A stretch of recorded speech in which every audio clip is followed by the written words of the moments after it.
Nah, pertanyaan yang seringkali muncul pada diri kita adalah bahwa bagaimana menulisnya? Nampak ya Handi ya slide-nya ya? Ya, kelihatan Pak. Oke, bagaimana memulai? Nah, seringkali kita menghadapi stres, di situ ada satu gambar. Mungkin nggak tahu bagaimana memulai kalimat menulis sebuah latar belakang. Nah, padahal yang namanya latar belakang sebenarnya tidak sulit kalau kita memahami apa yang mau kita buat. Terutama dari ide-ide yang berkembang dalam pikiran kita, mungkin juga dari pengamatan kita, ya kan, terhadap fenomena yang terdapat di sekeliling di mana kita berada. Nah, apa saja fenomena kita lihat? Dalam sebuah penulisan latar belakang, fenomena itu akan muncul, ya, baik dalam sebuah organisasi, baik dalam sebuah masyarakat, baik dari kondisi penelitian terdahulu, ya mungkin masih ada peluang-peluang kita menulis lanjutan daripada sebuah penelitian yang sudah ada sebelumnya.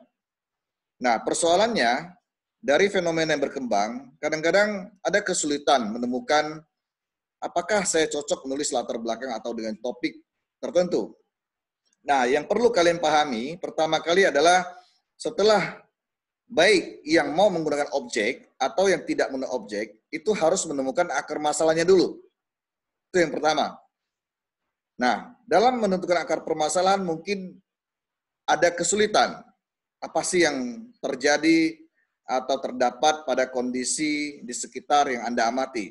Atau mungkin dengar dari informasi dari luar, baik teman, famili, saudara, dan kerabat lainnya. Nah, oleh karena itu, kalau sebelum menentukan satu topik untuk menulis latar belakang, maka kita harus tahu dulu akar permasalahannya di mana. Yang dinamakan akar permasalahan adalah kendala, hambatan, kesulitan. Apa saja yang dihadapi oleh orang-orang yang kita temui atau kita amati dalam lingkungan kita belajar maupun dalam lingkungan masyarakat secara umum. Nah, persoalannya adalah bahwa kalau kita melihat kembali, ya, yang kedua, bagaimana menemukan akar permasalahan adalah kita harus kenal dulu faktor-faktor yang relevan. Apa sih faktor-faktor relevan? Pertama tentu harus sesuai dengan minat program studi kalian masing-masing.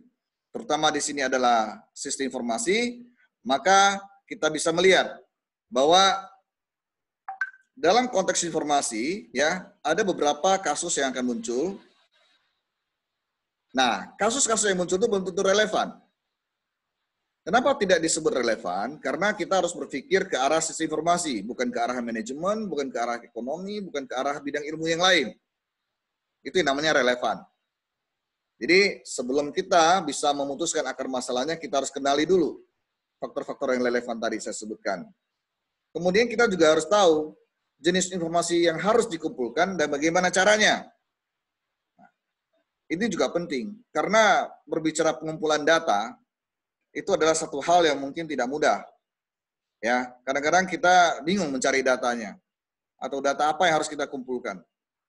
Nah, ini adalah kesulitan yang sering saya dapatkan dari setiap mahasiswa, terutama dalam mengumpulkan datanya, apalagi berbicara caranya.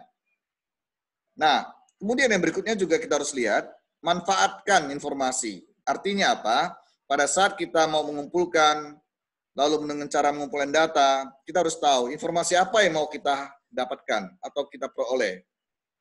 Nah, itu yang penting di poin keempat. Kemudian dari informasi ini tentu kita harus bisa mencari kesimpulan yang tepat dan keputusan yang tepat dalam menentukan satu topik dalam menyusun latar belakang nanti. Kemudian terakhir adalah bagaimana menerapkan hasil untuk menyelesaikan masalah. Itu juga perlu dipahami. Apakah contoh misalnya kita mau membangun sebuah website, aplikasi website, ya, atau mau membangun sebuah situs web, ya. Contoh sederhana saja yang baru saya sebutkan, itu ada perbedaan. Kalau kita bicara situs web, itu lebih bicara sesuatu yang statis. Tapi kalau kita bicara tentang aplikasi web, itu adalah yang dinamis, yang interaktif. Nah, hal-hal ini perlu dipahami bagi yang ingin menghasilkan dan merancang sebuah website. Atau mungkin ada yang berpikir, saya tidak mau merancang website, saya mau membangun suatu sisi informasi atau dikenal sebagai IT blueprint IT, ya, suatu strategis informasi atau mungkin ingin mengukur keberhasilan penerapan dari sebuah aplikasi. Ya. Nah, ini harus kita pahami dulu. Nah, dari kelima faktor ini adalah awal sebelum kita menentukan topik.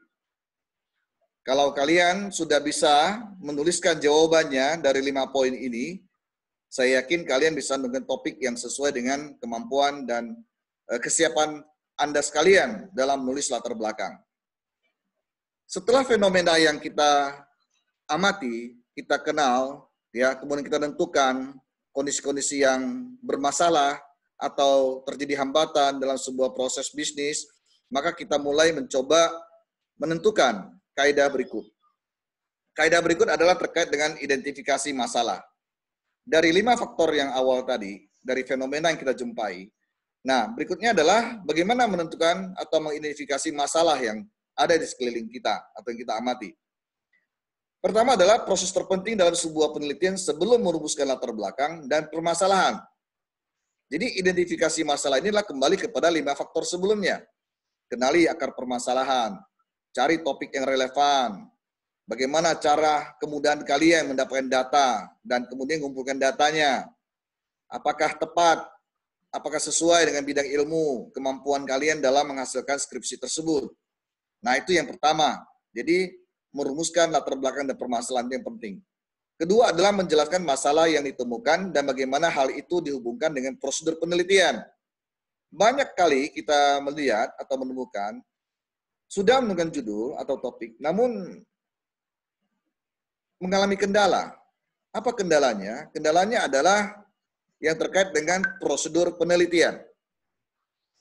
Nah, ini harus dipahami. Nanti akan saya sampaikan seperti apa yang paling mudah dalam merumuskan atau dalam menjalankan dari prosedur-prosedur penelitian yang telah kalian tentukan dari topik yang Anda pilih. Nah, di bagian berikut kita lihat, ini ada contoh suatu fenomena umum di sekeliling kita. Bagaimana menentukan identifikasi masalahnya. Kalau kita lihat yang pertama dikatakan begini, yang namanya proses adalah meramu bahan mentah.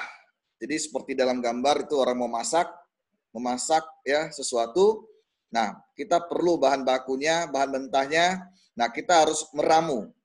Meramu bahan mentah artinya kita mencampur bahan-bahan mentah tersebut. Nah, oleh karena sama dengan deskripsi pun di sebuah latar belakang, kita harus meramu kendala yang dihadapi, persoalan yang terjadi di sekeliling kita, atau sesuai dengan topik daripada skripsi kalian. Meramu bahan mentah memang tidak mudah, seperti seorang koki yang memasak, atau mungkin orang tua kalian masing-masing memasak, menghidangkan makanan di rumah kalian masing-masing. Kadang-kadang kita perlu ada resep, kadang-kadang tidak perlu ada resep, karena mungkin sudah terbiasa. Kadang-kadang juga berdasarkan intuisi daripada masing-masing koki, atau yang meramu resep yang sudah ada. Bahkan ada yang mencampuri bahan lain yang tidak diresep. Nah, ini sama dengan apa yang kita hadapi di dalam permasalahan. Ya, kita kadang-kadang hanya mengatakan bahwa layanan informasi tidak tepat waktu. Kemudian pekerjaan masih dilakukan secara manual. Kemudian keputusan tidak bisa diputuskan secara cepat. Kemudian ada lagi yang berpikir masalah klasik lain, jaringan internet tidak stabil. Bisa terjadi juga seperti itu di perusahaan. Kemudian bisa juga terjadi bahwa perusahaan sudah mengembangkan IT-nya, terutama dalam membangun suatu informasi, aplikasi, tapi ternyata aplikasi tersebut tidak bisa menyelesaikan masalah. Nah, kemudian bisa lagi terjadi bahwa investasi sudah dilakukan, tapi ternyata dalam pelaksanaannya kok dirasakan belum ada hasilnya bagi pimpinan atau bagi unit-unit tertentu. Nah, ini kondisi-kondisi yang kita harus pahami, ya. Itu yang namanya meramu bahan mentah. Memang itu proses paling penting. Saya bisa ambil contoh supaya kalian bisa pahami dari beberapa sidang skripsi, sidang outline yang telah kemarin berlalu, ada banyak yang masih kesulitan meramu bahan mentahnya. Nah, salah satu contoh kita ambil yang barusan kemarin sidang outline. Ini kita contoh ketua BEM kalian saja, namanya Bima. Bima ada dengarkan nggak nih? Ya kan? Ini contoh nih, Bima ini mau mengambil topik tentang mengukur, ya, tentang kualitas informasi. atau kualitas sebuah website, ya, dari satu perusahaan menggunakan web qual 4.0. Nah, pertanyaan yang kemarin muncul pada saat sidang adalah ada satu kondisi yang membingungkan. Apa membingungkan? Apakah topik itu akan dibuat dalam arti meneliti dari sudut kualitas layanan informasinya dari sebuah web yang sudah ada, atau sebaliknya kita melihat dari konten web itu sendiri. Maksudnya struktur daripada web tersebut, ya, tidak fokus pada layanan informasinya, tapi pada konten-konten yang ada atau fitur-fitur yang ada di dalam web tersebut. Nah, ini tentu sudah berbeda, ya kan? Kita tidak bisa samakan kalau kita bicara sebuah website, lalu kita berbicara layanan informasinya. Ada kalanya ini dicampurkan, sehingga pada saat ditanyakan oleh PIM, bingung menjawabnya. Apalagi yang kemarin muncul adalah bahwa dikatakan hanya untuk internal. Nah, sebenarnya kalau udah internal, boleh-boleh saja saya mengatakan waktu itu. Cuman kita harus tahu apa sih persoalannya, hambatannya, ya kan, akar permasalahannya. Nah, itu yang belum bagus ramuan bahan mentahnya. Sehingga mentah kembali. Artinya apa? Tidak bisa menyajikan masakan yang diinginkan. Menyajikan masakan itu artinya adalah produk yang akan hasilkan. Ya kan? Artinya kita merumuskan masalah tersebut atau pertanyaan penelitian dalam konteks menyajikan masakan. Berarti apa? Menyajikan salah satu topik yang kita ingin ambil, yang kita ingin bahas dalam skripsi kita masing-masing. Nah, dua hal ini yang paling penting yang saya melihat masih banyak kebingungan yang muncul. Ya, sehingga kadang-kadang ada kesulitan membuat sebuah latar belakang. Maka saya ingin sampaikan di sini bahwa meramu bahan mentah, kita harus fokus pada topik seperti fenomena awal. Apa relevansinya? Apa akar masalahnya? Tentu meramu bahan mentah, salah satu tools yang paling penting adalah kalian harus mendapatkan data mentah. Apa itu cara mendapatkannya? Bisa kita survei awal lewat wawancara, bisa gunakan kuesioner, atau kita membuat definisi daftar pertanyaan yang kita sebarkan supaya pihak internal bisa mengisinya. Kalau itu belum Anda lakukan, kalau itu belum dilakukan, tentu akan menjadi kesulitan, apalagi hanya menggunakan premis atau asumsi pemikiran kalian masing-masing. Kenapa demikian? Karena belum tentu sesuai dengan apa yang kalian pikirkan. Maka dari itu, saran saya, bagi yang belum outline, coba wawancara pendahuluan dulu. Kalau memang untuk menyajikan kuesioner itu agak sulit, mungkin waktunya sudah terbatas. Coba lakukan benar-benar. Pertanyaan yang ditanyakan adalah mengenai keluhan, kendala, ya, hambatan dalam proses bisnis. Bukan ditanyakan langsung, apa masalahnya Pak di perusahaan ini? Apa masalahnya sistem aplikasi ini? Ini salah pertanyaannya. Ya, maka dari itu kalian harus menyusun pertanyaan, ya, yang sistematis. Artinya kalian mau mengetahui, contoh tadi, apakah aplikasi yang ada dalam perusahaan ini sudah bisa memenuhi kebutuhan setiap unit. Nah, kita tanyakan kepada orang-orang yang berkompeten. Berkompeten artinya yang memang bekerja pada salah satu proses bisnis tersebut. Jangan menanyakan kepada orang-orang yang sebatas kawan, sebatas teman, namun mereka tidak memahami proses bisnisnya. Nah, itu juga menjadi persoalan baru nantinya pada saat outline Anda diuji oleh tim penguji. Nah, kenapa demikian? Sebab kalau salah meramu bahan mentah, ya, persoalan-persoalan yang kalian temukan tidak jelas, kendalanya tidak jelas, hambatannya tidak jelas. Bagaimana kalian menyajikan masakan? Artinya menyajikan rumusan profil dari topik skripsi Anda untuk diterima dan dilanjutkan kepada skripsi. Seperti contoh makanan jadi di gambar tersebut. Artinya inilah yang paling penting, konsep dasarnya. Nanti saya akan tunjukkan salah satu contoh outline mahasiswa yang sudah saya berikan informasi, nanti kalian bisa baca, ya, seperti apa meramu bahan mentah dan menyajikan masakan yang seharusnya kalian lakukan. Nah, itu adalah merupakan hal paling penting, ya, paling penting, ingat baik-baik dalam sebuah penulisan outline dan skripsi. Nah, kemudian kita lihat berikut. Dalam identifikasi masalah penelitian, langkah pertama untuk mengetahui dengan tepat apa yang akan dilakukan dan mengapa perlu dilakukan. Inilah yang harus kalian jawab di latar belakang. Apa yang akan dilakukan dan mengapa perlu dilakukan. Kalau kalian semua bisa buat pertanyaan ini dan kalian jawab pada topik skripsi kalian atau outline skripsi kalian, saya yakin pasti akan diterima oleh tim penguji. Dua hal ini paling penting. Ingat baik-baik dalam menyusun outline, dua hal pertanyaan ini harus Anda jawab terkait dengan objek penelitian Anda masing-masing. Jadi apa yang harus dilakukan atau akan dilakukan dan mengapa perlu dilakukan. Boleh ditambahkan dalam penulisan kalian, kalau tidak dilakukan apa dampaknya. Nah, itu penting. Ya, dan jangan sekali-sekali menggunakan kata manual. Pak, perusahaan saya masih pakai manual. Organisasi masih pakai manual, semua pakai catat-mencatat. Nah, jangan gunakan itu lagi. Kenapa? Karena mencatat itu tidak salah. Gunakan manual tidak salah. Tapi yang penting kita pahami adalah bahwa apakah dengan mencatat kondisi yang terjadi dalam satu perusahaan, itu bisa memberikan efek, dampak yang merugikan bagi perusahaan. Antara lain, misalnya waktu untuk proses data menjadi lebih lama, sehingga pihak pimpinan kesulitan mendapatkan informasi secara tepat waktu. Ini harus kita rangkai kalimat tersebut.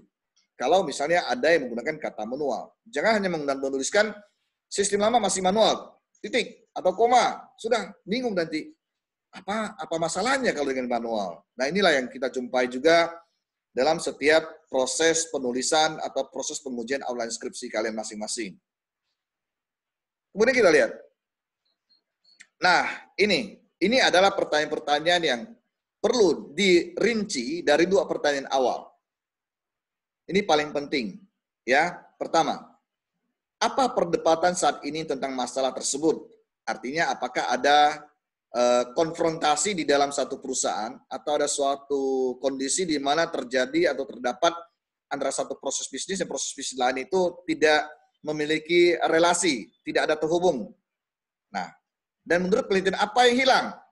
Artinya selama ini apakah dalam proses bisnis mereka ada yang mereka lewati? Ada mereka yang tidak pernah lakukan? Padahal menurut SOP dalam perusahaan itu harus. Nah, ini perlu tahu caranya, ini detailnya, menjawab dua pertanyaan awal tadi. Ya, perdebatan saat ini tentang masalah tersebut dan menurut penelitian apa yang hilang. Artinya, selama ini Anda lihat proses bisnisnya sudah bagus, tapi ternyata ada yang belum dilakukan. Diamati. Nah, diamati kan bisa tadi saya katakan memakai, boleh pakai observasi juga boleh kalau memang bisa ke lapangan.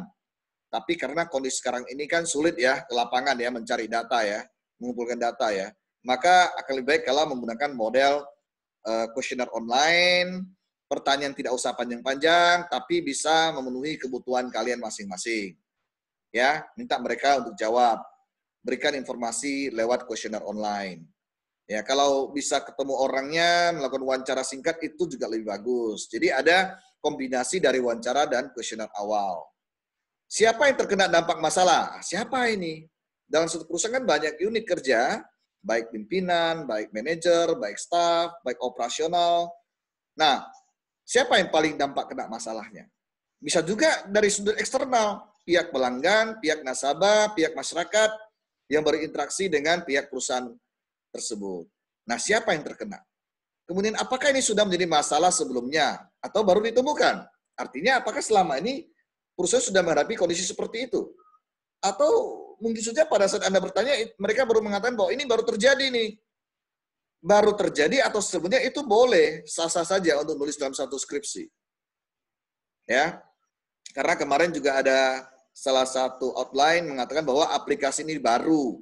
Ya kan, baru dikembangkan, baru dipakai. Kalau mau mengukur boleh enggak? Ya boleh-boleh saja. Cuman tadi kembali lagi, mengapa harus diukur? Apa yang kalian temukan selama ini di perusahaan tersebut? Jadi tidak boleh hanya mengatakan, saya mau mengukur Pak, aplikasi ini, selesai. Nah, timbul pertanyaan, untuk apa diukur? Nah, inilah yang kadang-kadang selalu menjadi permasalahan pada saat saya mengoreksi beberapa outline yang terkait dengan pengukuran. Tidak tuntas menuliskan persoalannya, hambatannya, kendalanya. Nah, itu harus kalian tuliskan. Kenapa perlu diukur? Jangan hanya mengatakan sejauh ini belum diukur. Ya kan? Tadi saya contohkan, apakah selama ini proses bisnisnya tidak berjalan dengan baik? Apakah selama ini informasi yang dibutuhkan pimpinan tidak tersedia dengan baik sesuai format yang dibutuhkan? Nah, ini kan bisa kalian ungkapkan di latar belakang. Ya, apakah sudah ada kajian sebelumnya? Artinya, apakah sudah ada penelitian sebelumnya? Ya kan? Makanya kenapa di dalam outline kalian juga dimintakan untuk memasukkan penelitian sebelumnya. Tujuannya tidak lain adalah untuk mendukung pernyataan persoalan yang kalian mau angkat di dalam skripsi kalian. Itu alasannya. Kadang-kadang kita sulit memetakan persoalan di satu organisasi. Tapi kita bisa baca dari penelitian sebelumnya yang relevan dengan topik yang sama, tapi kejadian dan waktu kan berbeda ya, mungkin di tempat lain. Kita bisa mempelajari, ya kan, bisa mengambil hikmah beberapa poin-poin penting atau kata kunci dalam paper-paper sebelumnya atau penelitian sebelumnya. Itu juga bisa menjadi bahan ramuan untuk skripsi kalian. Ya. Terakhir, apa solusi yang bisa diajukan? Nah ini, solusinya. Ya, mau jadi apa setelah Anda memperbaiki atau Anda memberikan suatu solusi? Ya kan? Tentunya solusi ini harus bisa memberikan efek positif atau dampak positif bagi organisasi atau perusahaan tersebut. Nah, jadi dari 2 pertanyaan awal tadi, harus kalian detilkan dalam 5 pertanyaan berikut ini. Kalau kalian bisa menjawab dengan pertanyaan-pertanyaan ini, saya yakin latar belakang kalian sudah akan lebih baik dari sebelumnya. Dan ingat, jangan selalu menduplikasi latar belakang orang lain. Ya, membaca boleh, memahami boleh, tapi bukan berarti kalian boleh menduplikasi secara mentah-mentah. Kenapa? Karena yang jelas perusahaannya pasti beda. Ya, aspek bisnisnya beda. Ya, usahanya beda. Waktunya beda. Nah, bukan berarti kalau perusahaan yang sama lalu masalahnya bisa sama. Itu sulit dipetakan dengan ujian yang positif. Artinya alat uji yang positif. Karena 2 perusahaan yang sama saja bisa saja menghadapi masalah yang berbeda. Seperti contoh kampus lah misalnya. Seperti Pontianak, tempat Anda kuliah misalnya. Bisa berbeda persoalannya pada saat kita ketemu kampus yang lain. Nah, misalnya contoh paling gampang, untuk daftar ulang saja, atau daftar ulang setiap semester. Ya, setiap kampus pasti ada daftar ulangnya, setiap semester. Tapi persoalan proses bisnisnya itu bisa berbeda. Nah, itu bisa terjadi. Jadi harapan saya jangan hanya sekedar menduplikasi. Membaca boleh, ya memahami boleh, tapi bukan berarti menduplikasi langsung. Memindahkan tulisan orang lain ke tulisan kalian. Nah ini yang saya harapkan tidak terulang kembali. Sebab kalian semua saya yakin pintar-pintar semua, cerdas semua. Ya, apalagi dengan kuliah sudah hampir skripsi sudah hampir selesai, tentunya banyak ilmu yang sudah kalian dapatkan. Nah inilah yang saya harapkan kepada kalian semua, coba berpikir, ya coba dianalisa kembali, ya kan? Selalu saya katakan, kalian kalau ada kesulitan bisa membaca dari paper sebelumnya atau penelitian sebelumnya untuk membantu dalam merumuskan atau merangkai kata-kata. Dalam contoh tadi saya adalah meramu bahan masakannya sebelum kalian bisa menyajikan makanannya. Kemudian kita lanjut. Persoalan berikut bagaimana menyusun pertanyaan penelitian. Nah ini kadang-kadang juga muncul.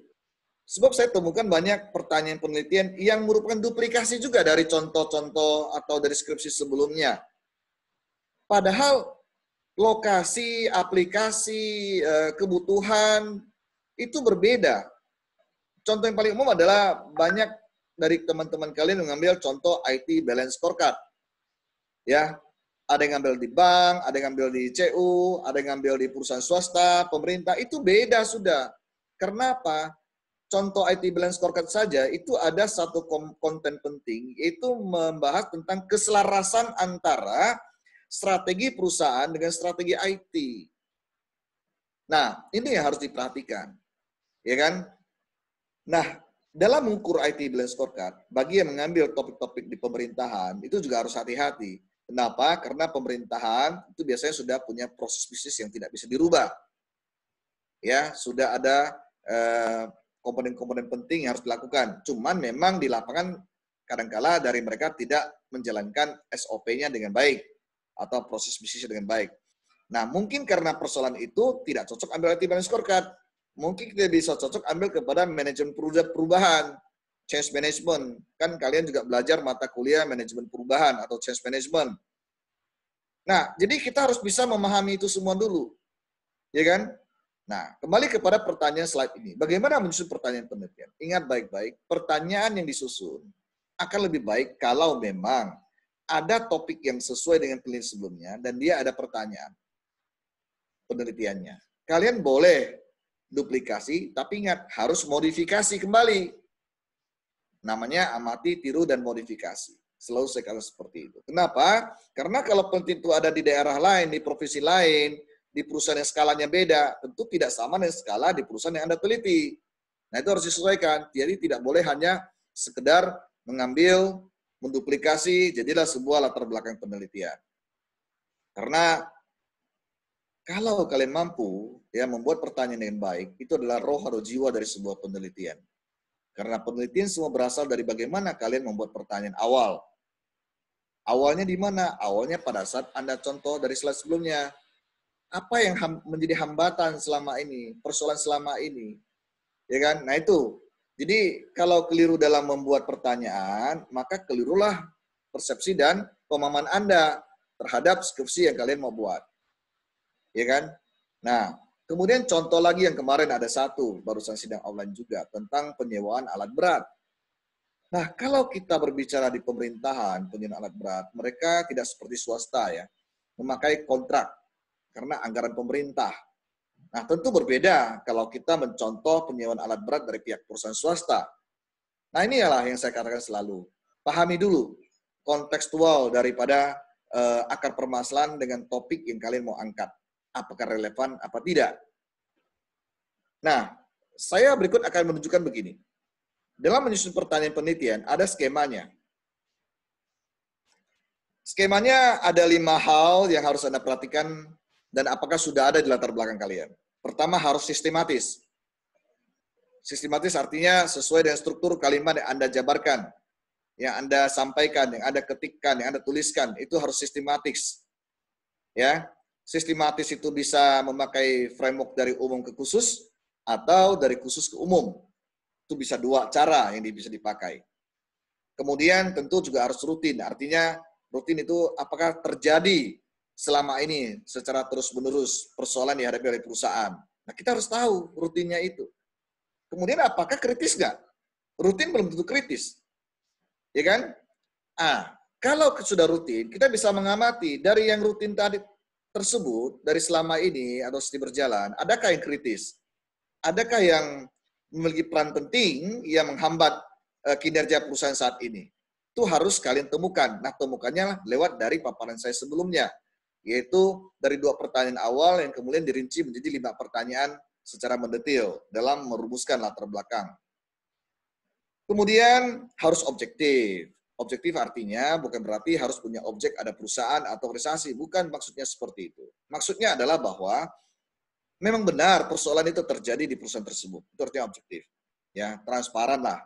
Ya, itu kalian harus bisa ungkapkan.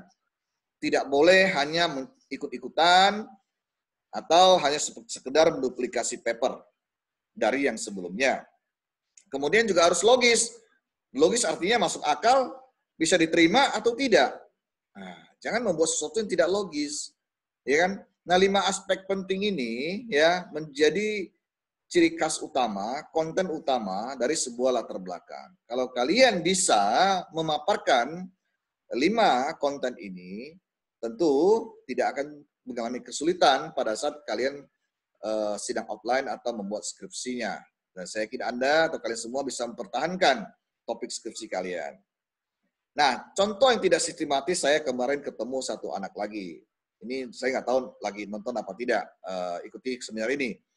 Itu terkait dengan tiket online untuk travel kawasan di Sintang. Ya, kalau kita mau bicara tiket online di kawasan Sintang, namanya juga kawasan Sintang, berarti tidak boleh hanya satu travel. Berarti semua travel yang ada di Sintang, kalian harus tahu. Atau mahasiswa tersebut harus tahu. Ada berapa. Dan harus dibuat histori singkat atau konten singkat dari sistem berjalan selama ini dari masing-masing travel. Karena travel itu kan banyak ya. Apakah mereka tracknya bisa berbeda. Lalu contoh lagi hari-harinya travel ini beroperasi, atau terkait dengan kapasitas travel mobilnya, kapasitasnya, kemudian juga paling ujung pasti bicara sama tiket, pemesanan tiket online-nya. Jadi tidak bisa kita mengambil hanya satu contoh travel lalu kita anggap semua sama. Nah, itu keliru. Kalau mau ya satu travel saja, gitu loh. Kalau enggak ya semua travel, karena dulu tadi ada kawasan travel di Sintang, maka mau tidak mau semua harus tahu. Karena mobil berbeda, keinginan pelanggan atau konsumen atau masyarakat bisa berbeda, ya kan, memilih mobil-mobil tersebut atau travel-travel tersebut, ya kan. Nah, tentu harus dikaitkan dulu sebelum pada intinya kalian berpikir masalah memesan tiket secara online. Ya. Nah, kalau kita membangun satu sistem untuk semua travel di Sintang contohnya, ya, dari outline salah satu mahasiswa, berarti kita harus pikirkan, ya kan, masalah infrastruktur teknologi informasinya, seperti model sistem jaringannya, koneksi jaringannya. Bagaimana menghubungkan setiap fitur-fitur dari track-track tersebut atau dari travel-travel masing-masing. Nah, contoh yang bisa kalian lihat sebenarnya tidak berbeda dengan yang selama ini sudah umum digunakan seperti Gojek, ya kan, GrabCar, ya kan, ya seperti itu. Kalau topiknya seperti itu judulnya. Jadi tidak boleh hanya sekedar mengatakan bahwa saya mau membuat aplikasi keamanan untuk pemesanan tiket. Bukan seperti itu, ya. Karena kalau membuat pemesanan tiket online hanya dari sisi keamanan satu password saja, itu tidak berbeda dengan login. Seperti kalian mau login Facebook, login apapun dalam aplikasi yang kalian miliki, itu sangat simple, gitu loh. Padahal kita yang bikin sistem untuk kebutuhan masyarakat dengan mengelompokkan atau memadukan semua travel yang sudah ada. Sehingga masyarakat bisa lebih pasti menentukan travel mana yang ingin mereka gunakan. Nah, ini adalah kontekstual yang terjadi dari skripsi-skripsi yang saya lihat dari outline-outline yang sidang kemarin yang masih belum tuntas. Mudah-mudahan kalian bisa lebih tuntas, atau yang lagi perbaikan skripsi untuk outline-nya bisa dirubah kembali modelnya agar dalam proses revisinya bisa lebih baik lagi. Nah, kemudian berikutnya kita lihat. Ada salah satu framework umum. Ini penting buat kalian semua. Pertanyaan awal adalah bagaimana memulai. Yang tadi kalian lihat slide-nya ada orang lagi stres. Nah, dari paparan sebelumnya sampailah pada bagian ini. Nah, framework ini kalau kita lihat tidak lepas dari observasi. Pertama kali yang saya sampaikan tadi, bisa dengan wawancara, ya, bisa dengan kuesioner atau dengan observasi langsung ke lokasinya. Itu paling penting untuk mengetahui fenomena. Yang dari awal slide saya katakan fenomena. Inilah yang harus kalian lakukan dulu sebelumnya. Ya, jangan menganggap remeh. Kalau poin lingkaran pertama observasi ini kalian merasa atau tidak melakukan dengan baik, pasti lanjutannya akan bermasalah. Ya, observasi betul-betul. Buat pertanyaan betul-betul sesuai dengan konteks permasalahan yang kalian hadapi, kalian yang temukan di salah satu objek penelitian kalian masing-masing. Ya, seperti contoh terakhir saya katakan travel online, pemesanan tiket travel online. Nah, amati dulu apakah ada keluhan nasabah pelanggan selama ini, penumpang terutama ya, dalam memesan tiket. Jangan hanya mengatakan mereka memesan tiket lalu ternyata tiketnya tidak sesuai. Ya kan? Nah, kita harus tahu tidak sesuainya karena apa? Karena apa gitu loh. Apakah selama ini belum ada satu model aplikasi yang dibangun untuk semua tersebut? Nah, sementara anak kemarin ingin bangun satu website, aplikasi untuk bisa menggandeng atau mengintegrasikan semua travel online tersebut. Itu bagus sebenarnya. Cuman observasi lakukan terlalu mentah atau ramuan masakannya masih kurang bahan-bahan tertentu. Bisa jadi nanti hasil masakannya menjadi tawar, keasinan, dan sebagainya ya. Jadi tidak enak atau lezat dimakan. Nah, itu yang pertama.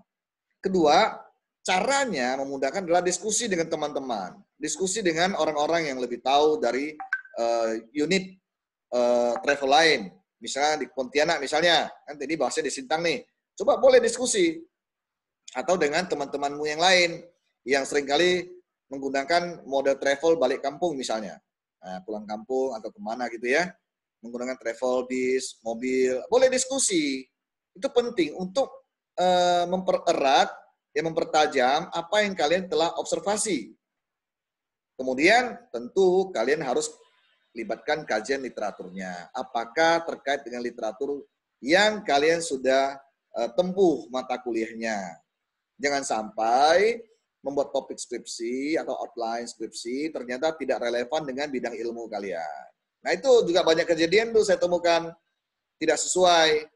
Ya, ini contoh kalau pemindahannya e-bisnis nanti ambilnya ERP ya atau Enterprise Information System atau sebaliknya. Kemarin sempat ada pertanyaan begini, apakah yang peminatan IIS itu boleh bikin web? Boleh. Tidak salah, sebuah perusahaan juga butuh website, aplikasi web, namun persoalannya dulu yang harus kita prioritaskan, apa persoalan utamanya, hambatannya, kembali lagi, kalian harus bisa menjawab dari beberapa pertanyaan yang saya sajikan dalam slide-slide sebelumnya. Itu namanya kajian literatur. Nah, kajian literatur bagi yang mengambil objeknya adalah umum, akan lebih bagus kalau ada support dari penelitian sebelumnya, dukungan dari penelitian sebelumnya, itu sangat penting. Ya kan, untuk mempertajam topik kalian. Artinya bukan hanya sekedar berdasarkan premis atau asumsi saja. Ya, pemikiran-pemikiran pribadi saja atau intuisi saja. Itu janganlah seperti itu. Ya. Nah, dari kajian literatur tadi, dari observasi, diskusi, kajian literatur, sampailah kepada gap. Gap itu adalah kesenjangan. Artinya, apakah ada hal-hal tertentu yang menimbulkan persoalan sehingga bagi masyarakat ya mendapatkan persoalan pada mereka diri masing-masing. Kalau ini kita berbicara dari internal ke eksternal. Bisa juga kita bicara di konten internal perusahaan. Apakah selama ini pihak perusahaan sudah menjalankan SOP-nya, standar yang berlaku, proses-proses bisnis yang sudah ditetapkan. Nah, itu ada gap, kesenjangan. Nah, gap ini tentu harus kalian kaitkan dengan kajian literatur juga. Dan harus melakukan feedback dengan diskusi yang pernah dilakukan.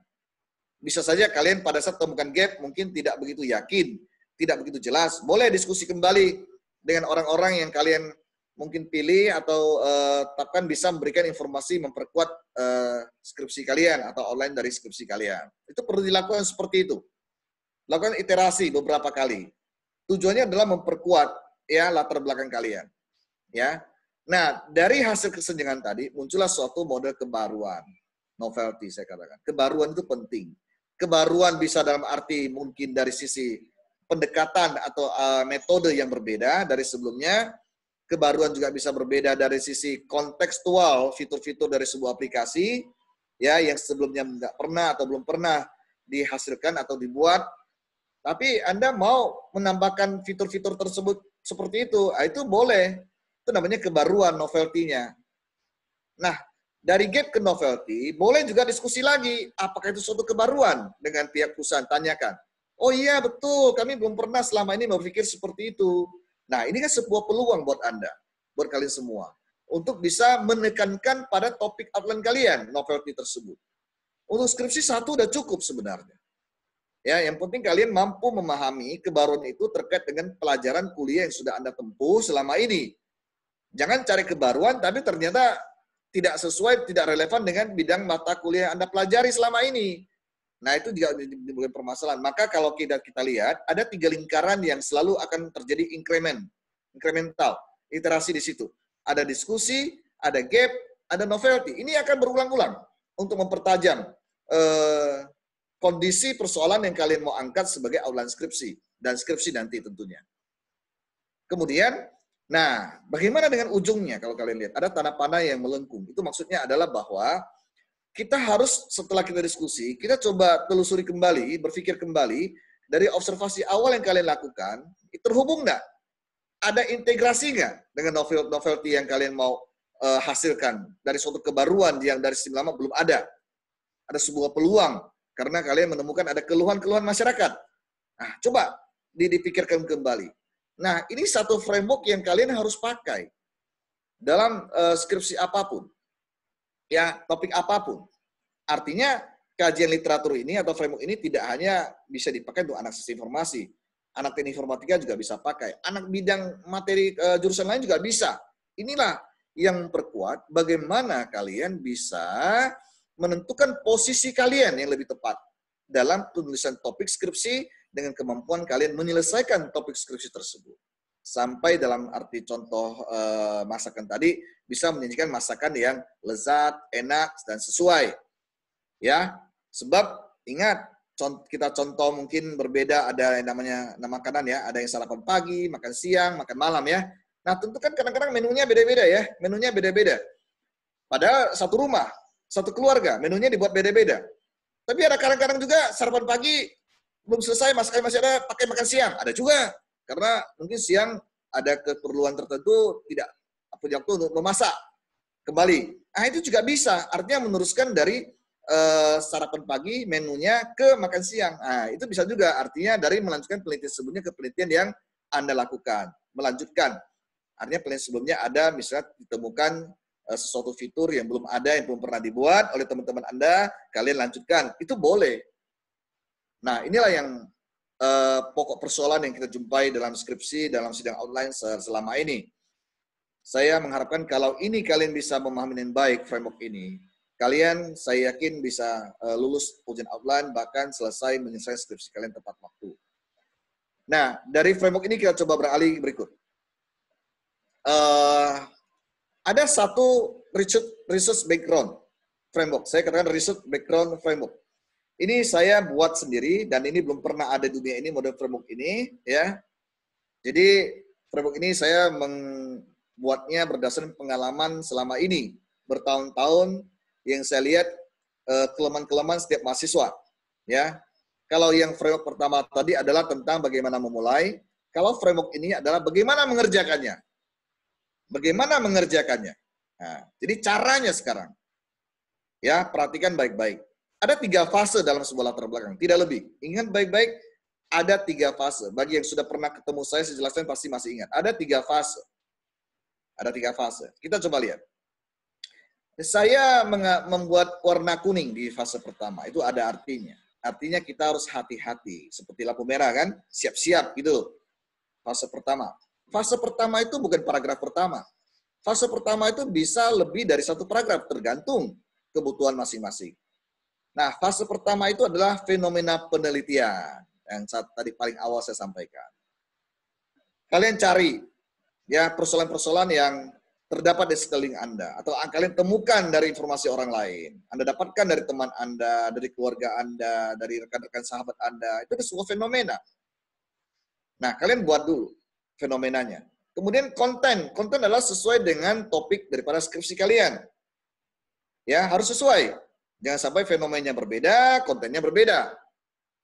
Nah, dalam merumuskan konten kalian agar lebih baik, perlu ada keterhubungan, ada relasi, ada hubungan antara fenomena penelitian dengan kajian literaturnya. Tadi saya katakan, jangan sampai membuat sebuah konten, sebuah topik, tapi ternyata literaturnya atau ilmu keilmuannya itu ternyata kurang mendukung atau berbeda. Itu juga bisa menimbulkan persoalan baru. Ya kan? Nah, setelah kalian mampu mengulas di fase pertama ini, kita masuk ke fase kedua. Fase kedua itu warna biru, saya katakan fase kedua. Artinya dalam kondisi tenang.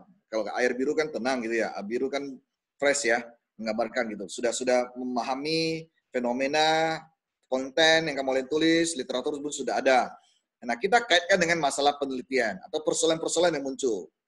Apa yang harus dikaitkan? Yang harus dikaitkan adalah kontennya. Ya, kontennya dikaitkan dengan masalah penelitian. Ya kan?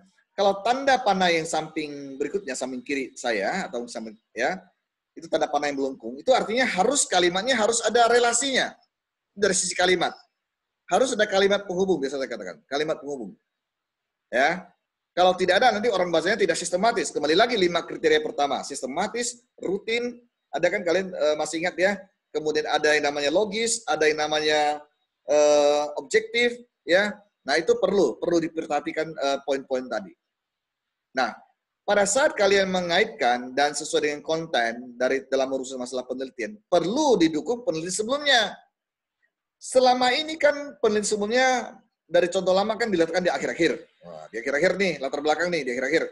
Sekarang sudah berubah. Ya, dia melatih penelitian sebelumnya harus dikaitkan dengan pada saat kalian menjabarkan persoalan yang dihadapi.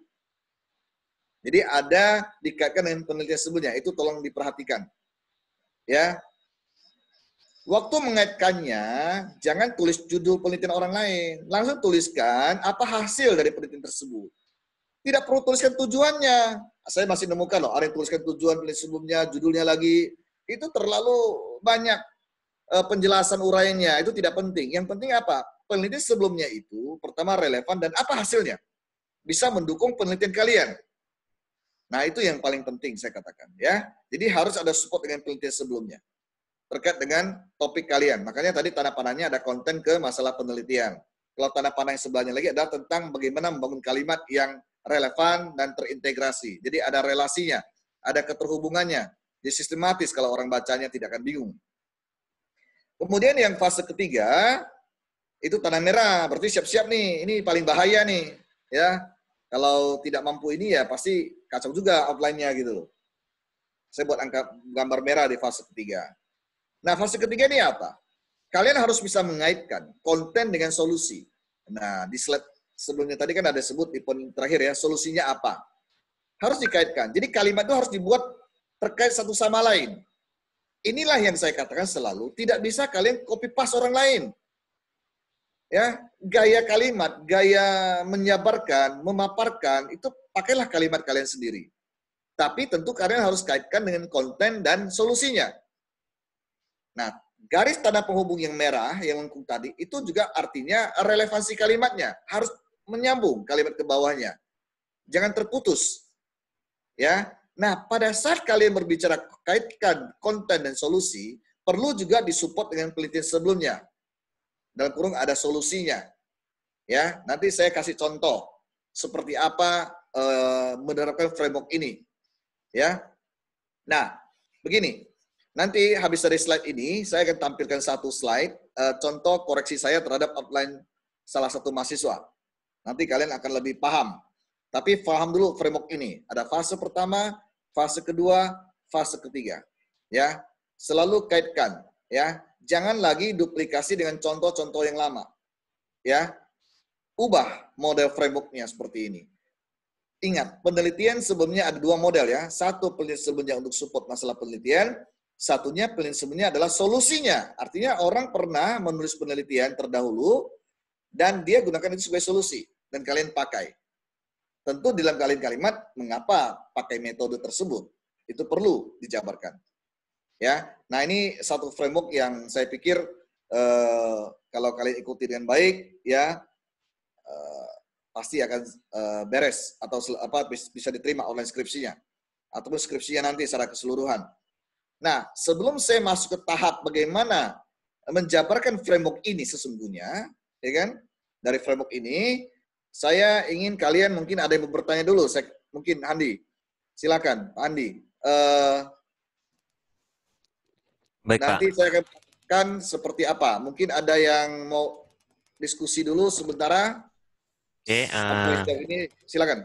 Oke, baik Pak. Oke, jadi untuk adik-adik sekalian, kalau misalnya kalian mau bertanya ya, jadi sekarang saya enable untuk chat room-nya. Jadi silakan kalian ketikkan di grup chat, ya. Nanti akan saya sampaikan kepada Pak Sandi langsung. Oke, silakan adik-adik coba ada pertanyaan, silakan diketikkan di grup chat. Oke, di sini saya akan ketikkan.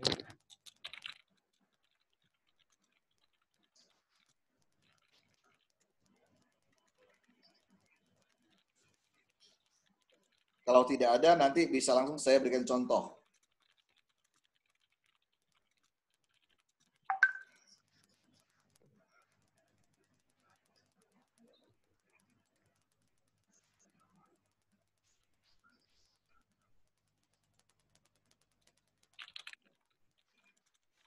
Kelihatannya semua paham ya? Harusnya kalau sudah paham berarti outline-nya sudah harus bagus nih. Ini antara paham atau bingung mau bertanya nih Pak, kayaknya Pak. Betul. Nah, Iya, jadi Pak. gini saya sampaikan juga. Nanti kan teman-teman kamu ada yang sedang outline nih bagi yang belum. Boleh nonton, minta link ini dengan jurusan masing-masing. Jadi kan kita sidangnya online ya. Jadi kalian juga boleh nonton temanmu yang sidang secara online. Ya, bisa minta ke jurusan linknya. Karena kemarin ada yang nanya ke saya, apakah boleh kami nonton sidang juga? Boleh. Tidak perlu kampus, online saja gitu loh. Kan sekarang kan harus kerja dari rumah ya. Bima, gimana Bima? Saya lihat ada Bima Agung nih. Bima? Yang kemarin sidang nih. Iya, Pak. Nah, gimana Bima? Kan saya ada sambil salah satu contoh punya kamu nih. Gimana? Ada pertanyaan? Ini yang sidang barusan kemarin nih. Yang ngambil web qual. Nah, harus pastikan itu internal atau eksternal. Jadi harus ikuti poin-poin yang saya jabarkan dari slide itu. Coba ditanya ulang. Kendalanya sebenarnya ada di mana sih? Gitu loh. Nah, supaya kalian yang belum sidang lain dengar tuh, ketua BEM kalian Bima tuh. Nah, masih pusing dia sidang kemarin. Nah, apa-apa, kita belajar, kita tidak usah malu, kita belajar untuk lebih baik. Atau masih stres gak? Masih, Pak. Nah, mana Gilang juga nih? Gilang tidak muncul ya? Saya lihat ada namanya ya, ada ya?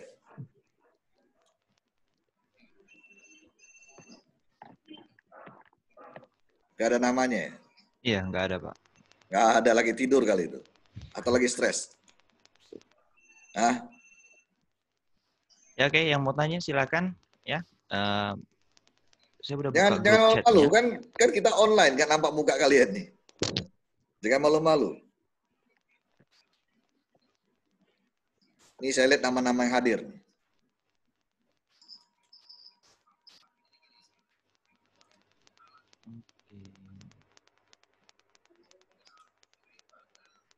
Ayo, Ahmad Rahadi, mungkin ada pertanyaan? Ahmad Radi ikutkah? Ada Pak. Nah, nanti topik outline dia yang saya pakai jadi kasus nih, Ahmad Ramadi nih. Nanti dia lihat punya dia lah nanti nih. Nah, Nah, sebentar lagi saya tayangkan nih. oke, Yang mau agak bertanya, kacau ayo. balau itu. Ya, Rahadi ya. Aduh. Ahmad Rahadi sampai Bima fotonya. Kalau tidak ada, kita lanjut dulu ya. Oke Pak, kayaknya belum ada pertanyaan Pak. Oke, kita lanjut. Saya share dulu sebentar topik saya berikut ya. Tentang contoh.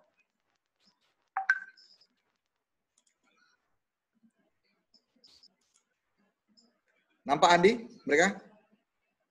Ya, sudah kelihatan Pak. Nah, ini punya siapa nih? Ini punya Ahmad Rahadi kalau nggak salah nih ya. Betul Ahmad Rahadi? Nggak pernah dijawab ya? Oke, jadi gini ya. Jadi saya mau jelaskan contoh ini dari framework yang sudah saya sampaikan tadi. Kita ambil salah satu outline teman kalian. Ini kalau tidak salah Ahmad Rahadi. Coba kita lihat judulnya saja ya. Judulnya saja. Nanti kita lihat di bawahnya seperti apa. Ini penting nih. Supaya nanti kalau kalian susun tidak terjadi seperti ini lagi. Judulnya adalah perancangan enterprise architecture pada puskesmas kadal menggunakan TOGAF ADM. Nah, coba lihat komentar saya di situ. Cara menuliskan judul salah. Nah, kenapa salah gitu loh. Kita lihat di bawahnya. Ya kan? Di mana enterprise architecture berbentuk bahasa Inggris sehingga harus ditulis dengan huruf miring. Nah, itu salah satu sudah salah tuh. Karena menggunakan bahasa Inggris ya, kecuali kalau kamu menuliskan arsitektur perusahaan. Nah, anehnya di dalam outline kamu latar belakang ini ada enterprise architecture, ada arsitektur perusahaan. Terdapat di dalam outline kamu ini nih. Nah, kemudian berikutnya lagi lokasi penelitian juga salah. Seharusnya diletakkan setelah posisi TOGAF ADM. Jadi maksudnya adalah bahwa judul yang tepat kalau nyusun judul seperti ini, perancangan enterprise architecture dengan TOGAF ADM atau menggunakan TOGAF ADM pada puskesmas Skadal. Itu yang benar. Ya, itu yang benar. Ingat baik-baik. Ya, kalau yang sudah nulis atau yang masih belum mengajukan outline ya, jangan sampai salah. Menurut hemat saya, kalau kalian mau pakai enterprise architecture, maka pakailah semua di dalam kalimat itu, kata itu di dalam skripsi kalian atau outline kalian. Tentunya harus ditulis huruf miring karena dia enterprise architecture. Kalau tidak mau tulis huruf miring, pakai saja arsitektur perusahaan gitu loh. Ya, itu yang pertama. Jadi seharusnya perancangan enterprise architecture menggunakan TOGAF ADM pada puskesmas Skadal. Sudah saya tuliskan kebetulannya. Kesalahan berikutnya apa? Nah, kesalahan berikutnya itu. Judul menggunakan enterprise architecture, tapi dalam setiap kalimat menggunakan kata arsitektur enterprise. Aneh lagi gitu kan. Harusnya arsitektur perusahaan, dia pakai arsitektur enterprise. Tah mana yang ditulis? Ya kan? Ini adalah bentuk kesalahan fatal. Nah, huruf besar tuh. Seharusnya bersifat konsisten. Ingat ya, Ahmad Rahadi. Dan semua yang lain. Ya, nah kita lihat berikut. Tadi judul ya. Nah, coba lihat kalimat Hadi yang pertama, Rahmat Rahadi yang pertama. Saat ini perkembangan teknologi informasi telah menjadi kebutuhan sangat mendasar dan sekaligus merupakan persyaratan utama bagi organisasi dalam menjalankan bisnisnya. Diambil dari paper saya di situ. Oke, mungkin dia pikir aman, jadi pikir paper saya dulu ya, pertama kali ya. Kita lihat dulu, titik kan. Teknologi informasi dalam kurung TI, ingat baik-baik, dalam kurung TI adalah suatu teknologi yang digunakan untuk mengolah data, termasuk memproses, mendapatkan, menyusun, menyimpan, memanipulasi data dalam berbagai cara untuk menghasilkan informasi yang berkualitas. Koma, yaitu informasi yang relevan, akurat, dan tepat waktu. Koma, yang digunakan untuk keperluan pribadi. Koma, bisnis, koma, dan pemerintah. Dan merupakan informasi yang strategis untuk pengambilan keputusan. Wah, ini kalimatnya, mana induk kalimat, mana anak kalimat. Bingung bacanya nih. Nah, coba lihat komentar saya. Kalimat ini sudah tidak jelas. Wah, tidaknya ada 2 kali nih. Ya, induk dan anak kalimatnya. Mana anak kalimat, mana induk kalimat. Ya kan? Itu yang pertama tuh. Terdapat 2 makna yang berbeda dalam satu kalimat sebelum tanda titik. Ini coba lihat koma-koma semua kan? Apa maknanya? Apa maksudnya? Itu sudah salah model begitu. Ya kan? Citasi Gofar 2011 ya, juga tidak jelas. Dari batasan kalimat yang mana? Apakah semuanya setelah yang tadi titik pertama atau yang mana tidak jelas? Atau kamu mengambil beberapa potongan kalimat dari orang lain, paper lain, tapi kamu tulisnya hanya Gofar. Saya tidak tahu. Makanya saya katakan tidak jelas di situ. Kalau demikian juga keliru. Nah, kalau seperti itu, karena tatanan kalimatnya tidak jelas. Mana subjek, predikat, objek, atau ada keterangannya, SPOK-nya. Nah, ini adalah kesalahan pertama dalam menulis kalimat tidak sistematis. Nah, itu yang pertama tuh. Tidak sistematis, ya. Coba lihat lagi berikut. Oke, masih ada ya. Nah, ini masih ada kalimat di bawah saya buat, ya. Nah, dalam paragraf pertama, ini masih paragraf pertama ya, tanda panahnya masih 2 ya. Di sini ya, tanda panahnya ya. Dalam satu paragraf kalimat ini juga keliru, karena tidak ada kalimat sendiri. Nah, coba lihat, dua-duanya kutip, ya kan? Satu dari paper saya, satu dari Gofar. Mana kalimatmu? Nah, itu salah tuh. Dalam satu paragraf kalimat ini juga keliru karena tidak ada kalimat sendiri untuk melengkapi dari 2 citasi hasil penelitian sebelumnya. Jadi harus ada kalimat sendiri yang kalian buat, kalian kaitkan. Nah, kaitkan dalam hal apa? Dengan topik skripsimu, topikmu, perancangan EA tadi, gitu. Ya, itu harus dikaitkan. Nggak boleh hanya seperti begini. Berikut kita lihat. Paragraf kedua. Pengembangan teknologi informasi. Ini aneh. Tadi sudah disingkat kan ini. Ini sudah disingkat TI. Nah, ada kan? Harusnya di sini tulis pengembangan TI. Nah, jangan tulis lagi teknologi informasi. Ya. Tuh, kata teknologi informasi harusnya cukup diketik TI saja karena kalimat sebelumnya sudah dituliskan singkatannya. Ya, itu yang salah yang berikutnya tuh. Kemudian kita lihat lagi. Dalam paragraf kedua ini, cukup panjang nih. Kita lihat, yang saya garis bawahi. Salah satu strategi untuk pengembangan TI, ini juga harus TI cukup, nggak perlu teknologi informasi lagi ya, yaitu memanfaatkan dan meningkatkan dukungan sistem informasi bagi organisasi. Titik. Coba kita lihat komentar saya. Kalimat yang warna abu-abu, saya mungkin warna mungkin tidak jelas di sini, dan di garis bawahi, Anda kamu lihat kalimat yang garis bawahi, ya, harus ada sitasi dari penelitian sebelumnya. Kenapa? Coba kita lihat. Salah satu strategi untuk pengembangan TI yaitu memanfaatkan dan meningkatkan dukungan sistem informasi bagi organisasi. Ini kan kalimat justifikasi orang yang mengatakan bahwa strategi pengembangan IT itu dapat memberikan manfaat dan meningkatkan dukungan SI, sistem informasi bagi organisasi. Ini ngomong siapa? Nggak mungkin kamu bisa ngomong seperti kalimat itu. Karena belum kualifikasinya ngomong sebuah definisi yang seperti begini. Statement yang seperti ini. Karena kalimat ini justifikasi. Maka coba lihat, harus ada citasi dari peneliti sebelumnya karena merupakan konten yang harus dapat dipertanggungjawabkan. Nah, jadi kalian nanti buat kalimat, coba perhatikan. Dari penjelasan saya sebelumnya, jangan banyak gunakan asumsi atau premis. Di sini kondisinya. Ya kan? Kalau ini dibaca orang kan dia berpikir ini dari mana? Dari kamu kah? Siapa percaya gitu loh. Ya kan? Nah ya, coba kita lihat lagi berikut. Keselarasan dalam penerapan sistem informasi dan kebutuhan organisasi juga harus memperhatikan faktor integrasi di dalam pengembangannya dengan tujuan untuk mengurangi kesenjangan yang terjadi. Nah, coba kita lihat.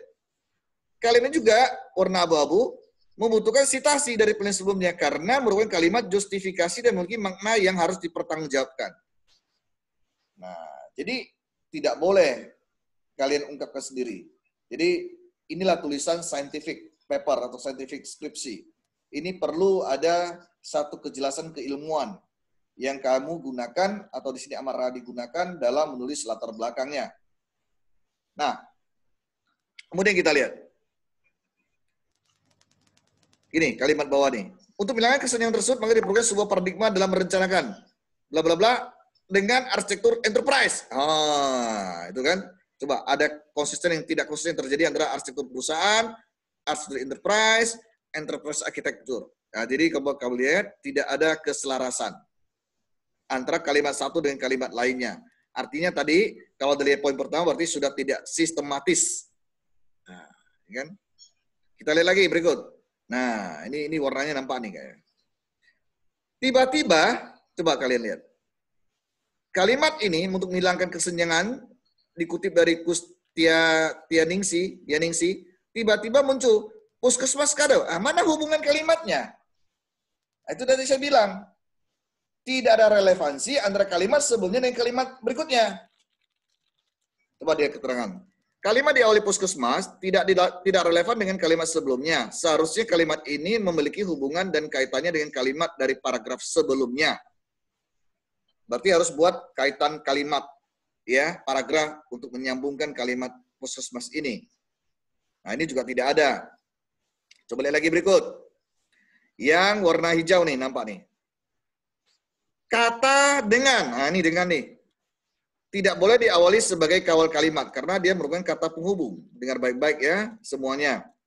Ya.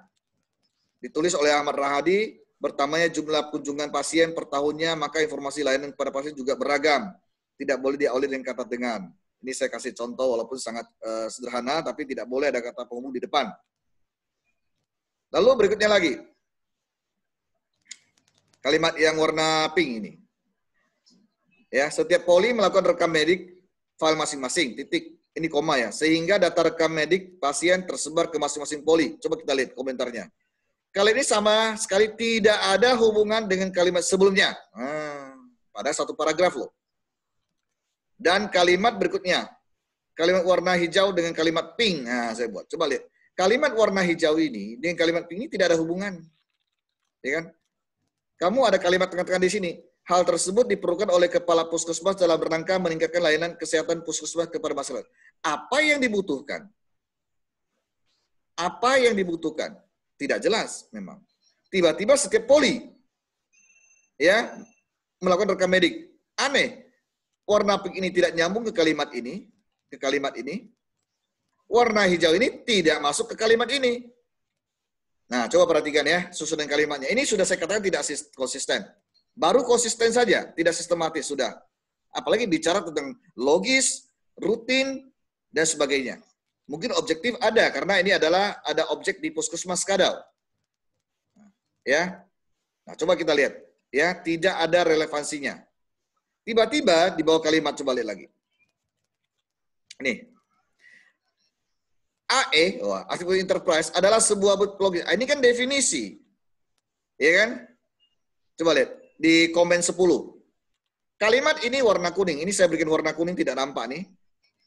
Tidak boleh ada di latar belakang karena merupakan kalimat teori. Nah, ini nih yang saya garis bawahi lagi ya. Nah, ini kan kalimat teori nih. Ini tidak boleh. Teori kan di bab 2. Ya. Sekarang komen yang ke-11. Kalimat yang diawali dengan kata Artificial Enterprise warna hijau. Warna hijau nih. Ini kebetulan mungkin warnanya tidak nampak, ini warna hijau. Ya. Tidak ada kaitannya dengan akhir dari kalimat paragraf sebelumnya warna pink. Nah, ini coba lihat. Jadi warna pink ini, kalau kamu bicara poli, tidak ada nyangkut paut tiba-tiba bicara definisi. Nah, itu sudah salah kalimatnya. Orang sudah bingung bacanya. Ya kan? Nah, coba perhatikan ya. Nah, ini lagi nih, ada kalimat yang agak sulit dibaca nih. Ya. Jadi intinya tidak ada relevansi antar kalimat. Berarti framework yang saya sampaikan tadi belum kamu gunakan. Kalimat ini maksud saya, yang komen 12. Latar merah dengan huruf putih. Nah, ini nih, yang tidak nampak ini nih. Nah, ini kan latarnya merah warna putih. Ya. Coba kita lihat. Sama dengan kalimat berikutnya, warna merah latar huruf putih, juga terdapat duplikasi kalimat. Hal ini tidak diperbolehkan dan harus dihilangkan salah satunya. Ini nih. Kalimat ini ya. Kalimat ini nampak nggak highlight nih? Nah, mungkin agak susah ya dilihat ya. Artificial Enterprise dapat dimanfaatkan untuk menyelaraskan antara teknologi dan sistem informasi dengan pelayanan. Betul ya, pelayanan ya. Nah, jadi kalau kita lihat kalimat ini ya sama dengan kalimat yang mana? Kalau si Radi, kalau kalian tahu, kalimat ini ya sama dengan kalimat yang mana? Ini kalimat komentar kedua. Ini ada kalimat di bawah nih. Manfaat EA atau di situ tulis Artificial Enterprise itu sama dengan kalimat ini. Ya. Jadi duplikasi kalimat tidak boleh. Ya. Ingat baik-baik, ya. Itu udah salah. Kemudian sama dengan kalimat sebelumnya. Ini saya kasih contoh lagi nih. Ini sama nih. Jadi antara yang warna agak sulit dibaca ini, warna latar merah huruf putih ini dengan ini adalah sama kalimatnya. Itu harus hilangkan salah satunya itu. Kemudian komen berikut. Kalimat dengan latar biru tua, ini kayaknya biru tua nih ya. Ya. Dan huruf putih juga tidak relevan dengan kalimat sebelumnya. Dan anehnya lagi, tujuannya untuk memenuhi kebutuhan dari permasalahan yang ada. Maksud dari kalimat ini sama sekali tidak jelas dan rancu. Nah ini kalimat yang saya garis bawah ini. Nah, ya, jadi tidak ada konsistennya, tidak ada sama sekali. Kalimat ini tiba-tiba muncul dan tidak ada hubungannya sama sekali dengan kalimat sebelumnya, apalagi dalam satu paragraf. Kesalahan yang fatal. Dalam satu paragraf ini kan satu paragraf nih. Kamu bikin nih, coba lihat panjang paragrafnya nih. Tapi sudah terjadi duplikasi di dalam. Nah, kemudian kita lihat lagi. Pada penelitian ini, tiba-tiba tuh, kalimat ini aneh. Sudah tahu dari judul menggunakan TOGAF ADM, tapi bunyi kalimat yang digunakan. Coba lihat. Pada penelitian ini, framework yang dapat digunakan. Yang dapat digunakan, kamu kan sudah menggunakan TOGAF. Ya kan? Dalam menyusun perencanaan. Nah, ini anehnya di sini. Depannya perancangan, ini perencanaan. Sudah beda nih, perencanaan atau perancangan. Ingat, harus konsisten. Sudah jelas judulnya tertulis perancangan. Ya. Kemudian lagi, kali ini harus ada citasi dari penelitian sebelumnya. Sama, ini, kalimat ini nih. Ya, ini kan bukan pendapat Rahadi sendiri. Ini pendapat orang lain. Berarti harus cari buku TOGAF nih. Ini nggak bisa paper orang nih, kalau ini. Ya, harus citasi. Berikutnya lagi. komen ke-19. Kalimat ini benar atau salah? Benar atau salah nih penerapan ini nih. Jadi kalimat ini nih. Saya highlight dulu, coba mungkin bisa lebih lihat. Nih. ADM mendefinisikan kebutuhan bisnis dan merancang model arsitektur yang lebih spesifik. Siapa yang bilang satu? Ya kan? Coba lihat ya, apa komentar saya di sini. Kalimat ini benar atau salah? Apa benar ADM menyatakan demikian? Ingat, jangan sembarangan tulis kalau tidak ada kepastian. Kalau memang demikian juga, harus ada sitasi dari kajian literaturnya. Awalnya, lengkapnya adalah Togaf ADM. Ini hanya ADM. ADM ini apa? Gitu loh. Ya. Ini Togaf ADM. Beda. Kalau mau tulis ya Togaf ADM gitu loh. Ya. Ini banyak yang juga salah-salah ketik. Ya. Ini ada tertulis nih. Penerapan ADM atau Togaf ADM, nah pilih salah satu ya. Yang jelas yang salah, kalau ini salah, harusnya Togaf ADM.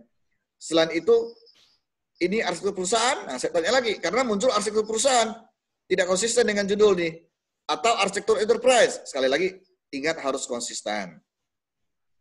Terakhir, 21, kalimat ini muncul dengan makna yang tidak jelas lagi. Tiba-tiba ada kalimat tujuan perancangan. Nah, ini. Nih kalimatnya nih, ambil dari Pak Agat nih. Tiba-tiba ada kalimat tujuan perancangan, kesalahan yang sangat fatal karena sangat tidak sistematik dan tidak konsisten. Ya. Nah, inilah yang saya gambarkan sekilas dari contoh outline-nya Ahmad Rahadi, yang saya bahas masih sebatas latar belakang. Mudah-mudahan dengan contoh ini, kalian menjadi lebih paham. Ya. Jadi secara kesimpulan yang bisa saya katakan dalam topik ini, ya topik daripada penyusun latar belakang ini, sebentar saya ambil share-nya dulu ya. Tadi kan sudah lihat ya, sekarang saya ambil yang PPT tadi. Nah, jadi ingat, kerjakan sesuai framework ini.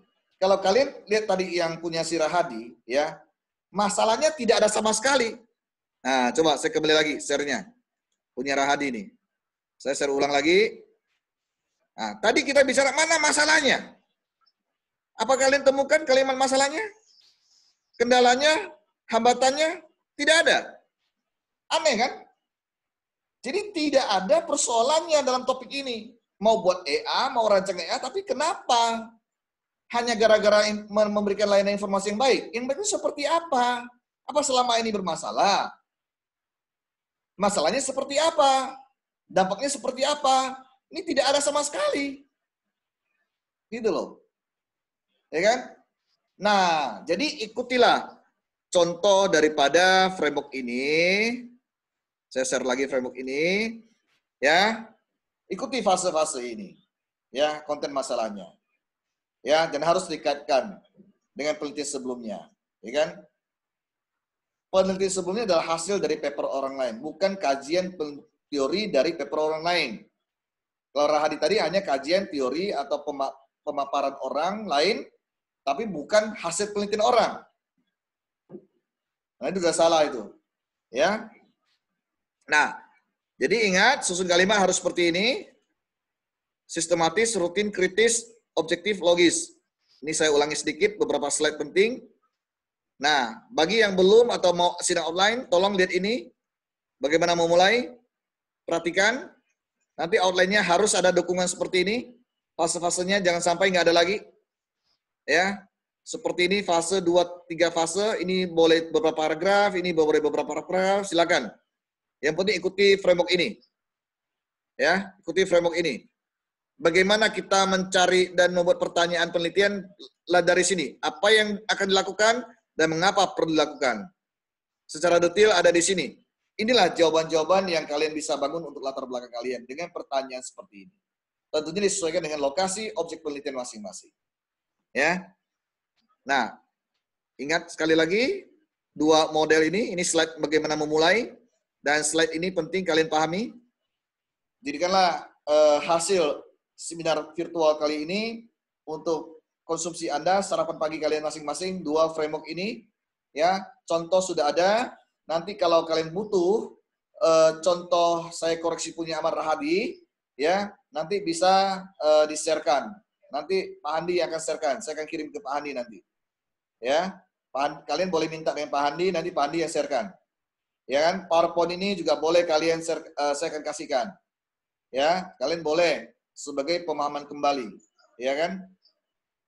Nah, itu saja Pak Handi. Ya, baik Pak Sandi. Jadi ada statement dari Ahmad Rahadi nih Pak. Katanya dia bilang yang Pak Sandi jelaskan itu bukan punya Ahmad Rahadi, tapi Oh iya Kak, punya punya siapa tuh? Mawahda. Kak. Iya. Oh iya, karena dia kirim pakai Ahmad Rahadi, pakai filenya. Oh iya, oke. Nah, makanya kamu jangan rubah-rubah nama filenya. Ya. Oke, mungkin adik-adik sekalian ada yang mau ditanyakan? Ya, kita buka sisi pertanyaan lagi. Silakan. Mungkin ada yang bab satunya kemarin udah kena coret-coret nih. Ya sekalian lah sekarang. Kalian mau bertanya silakan. Nanti untuk materinya saya kirim ke Pak Andi ya setelah kita live meeting ini. Oke. Kalian boleh minta. Ada satu pertanyaan dari Khairi Ramadan, Pak. Dia menanyakan, Pak, untuk penelitian terdahulunya minimal berapa tahun dari tahun sekarang, Pak? Nah, gini. Secara kontekstual dan harapan dan kondisi sekarang ini, ya banyak paper mengatakan bahwa kita tidak lebih dari 5 tahun. Oke, gitu ya. Tidak lebih dari Tapi 5 bukan tahun. Berarti, boleh nggak saya ambil yang lebih dari 5 tahun? Boleh kalau itu penting buat kalian. Penting. Misalnya itu, tadi Ramadan ambil punya saya 2013 kan sudah lewat 5 tahun ya. Ya, betul Pak. Nah, itu boleh karena memang saya harapkan seluruh mahasiswa mengambil penelitian terdahulu itu dari yang ada dipublikasikan di web publikasi dulu. Oke, baik Pak. Kalau ambil tempat lain, usahakan jangan lebih dari 5 tahun. Oh, baik Pak. Oke. Ya, Oke, kayak Ramadan udah dengar jawabannya. Ya, jadi Pak Sandi bilang oke, boleh pakai selama itu memang ada pentingnya untuk kalian gitu loh.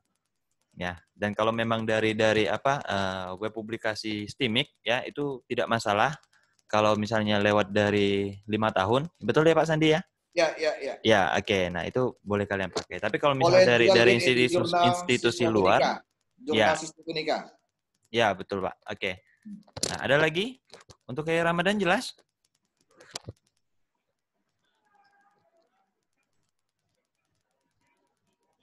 Oke.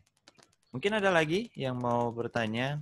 Ya, jadi kalau bagi yang mau PPT-nya dan contoh koreksiannya, boleh share ke Pak Andi ya. Nanti setelah live meeting ini saya kirimkan. Oh iya, oke. Jadi kalau misalnya nanti kalian perlu file PPT ini, bisa ambil sama saya ya. Nah, mungkin dari biasanya saya tahu ini ada beberapa mahasiswi kita, Pak, yang aktif bertanya. Ya, cuman saya nggak tahu ini kayaknya dia belum ada ngajukan pertanyaan sama sekali. Sepertinya banyak belum gosok gigi ya? Baru bangun. Ya, kayaknya sih, Pak. Ini Trisnawati nih. Oh iya Pak, ini ada pertanyaan lagi Pak dari Reza Irwan. Dia menanyakan jurnal yang untuk dipakai untuk bab 1, maksimal berapa jurnal Pak yang dari web publikasi STIMIC? Oh ya, maksimal itu sebenarnya relatif, paling tidak minimal 3 lah. Oke, minimal 3 berarti Reza Irwan ya. Kalau misalnya kalian memang perlu pakainya 10 dimasukkan juga nggak masalah gitu loh. Ya, minimalnya 3. Oke, Reza Irwan?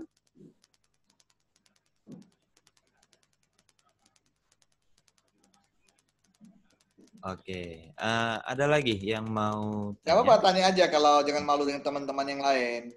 Karena nasibnya sama kan? Mungkin ada mau tanya aja. Dendi, ya.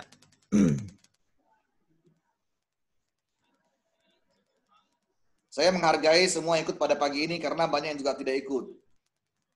Ya, ini adalah momen-momen yang jarang saya lakukan. Ya, jadi ini kesempatan emas nih ya bagi kalian mau nanya secara detail untuk di acara seperti ini. Pak Sandi udah siap untuk menjelaskan kepada kalian ya. Ya saya harapkan kalian bisa lah gunakan ini semaksimal mungkin ya supaya nanti dapat kedepannya Pak Andi, kalau misalnya mereka ada ide baru mau minta jelaskan apa, boleh share ke Pak Andi, nanti kita buat seminar lagi. Oh iya, baik Pak. Dengan topik yang kalian merasa butuh. Oh siap Pak. Oke. Misalnya butuh tentang teori, butuh tentang apa gitu loh. Ya kan? Siap Pak. Nah nanti kalian boleh share nih ke Pak Andi, jadi nanti Pak Andi bisa buat lagi mode seperti ini, nanti saya sampaikan lagi. Siap Pak, baik Pak. Jadi yang jelas untuk adik-adik ada sekalian. batch 2, yang jelas nanti batch 2 itu tentang metode penelitian. Oh baik Pak. Ya ini sekalian saya sampaikan lagi. Nanti ada sesi kedua ya. Jadi ini pertama kan kita udah di latar belakang ya. Nanti sesi kedua itu narasumbernya Pak David ya, itu terkait dengan metodologi penelitian. Oke. Nah, mungkin saya harapkan adik-adik sekalian bisa ikut lagi ya supaya apa? Kalian siap lah ya, siap membuat karya ilmiah yang baik ya, menghadapi outline pun kalian. Iya, Pak. Keliru, Pak Andi. Maaf. Yang penelitian metode. Nanti saya Pak David itu yang peminatan. Oh, oke. Berarti masih lanjut Pak Sandi lagi. Oh iya, oke. Pemilihan peminatan. Pemilihan peminatan itu baru Pak David, Pak ya? Ya. Oh iya, baik Pak. Oke. Pak, ada pertanyaan dari Ayu Sekarsari. Nah, ini mahasiswi favorit saya nih. Pak, kalau citasi jurnal, perlu pakai halaman tidak? Contoh, Wasiah 2017.23 dalam kurung gitu, Pak. Oke, bagus pertanyaannya. Jadi, ada yang pakai nomor halaman, ada yang tidak. Nah, yang pakai nomor halaman dulu ya. Kalau pakai nomor halaman, berarti kalian copy mentah-mentah kalimat orang di satu paper. Oke. Nah, tuliskan halamannya. Copy mentah-mentah, maksudnya langsung gitu loh. Copy paste ya, nggak ada rubah apa-apa gitu loh citasinya. Nah, itu nggak perlu. Itu harus ada halaman. Mungkin biar Ayunya lebih jelas, Pak. Mungkin Bapak boleh share screen di Word. Coba Bapak ketikkan atau gimana, Pak? Oke. Saya share di Word dulu ya, sebentar ya. Sebentar, saya pilih Word dulu. Tadi saya kembali ke PPT aja ya, saya tulis di PPT aja. Bentar, saya tulis dulu. Ayu agak lola gitu, Pak ya. Agak bingung ya, Ayu agak bingung. Ya, bagusnya dikasih contoh. Oke, sebentar ya, saya copy dulu.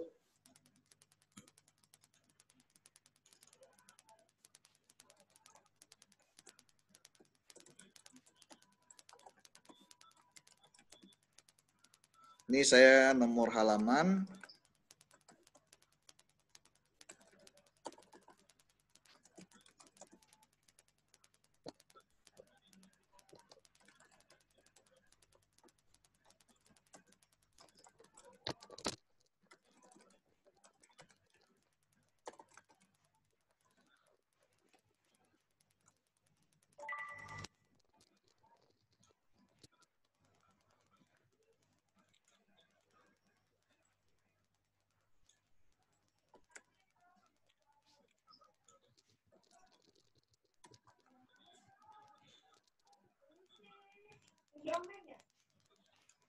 Bentar, saya share. Ini, citasi dengan nomor halaman bila mengutip langsung kalimatnya. Nampak ya? Ya, sudah kelihatan, Pak. Nah, itu. Jadi kalau tidak perlu nomor halaman, kalian baca artikel orang satu paragraf misalnya. Ya, paragraf. Lalu kalian ringkas. Ringkas ya. Meringkas paragraf orang atau paper orang itu tidak perlu tulis nomor halaman. Itu bedanya. Jadi tulis nomor halaman bila kalian kutip langsung kalimatnya tidak dirubah.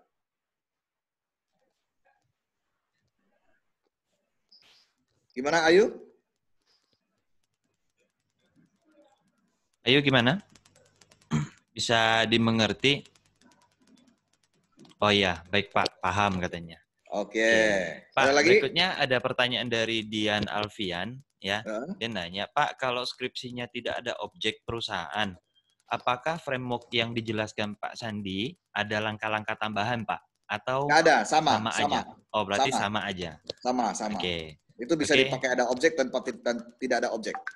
Oke, Dian, sudah dimengerti ya bahwa kata Pak Sandi itu sama aja gitu loh, ya.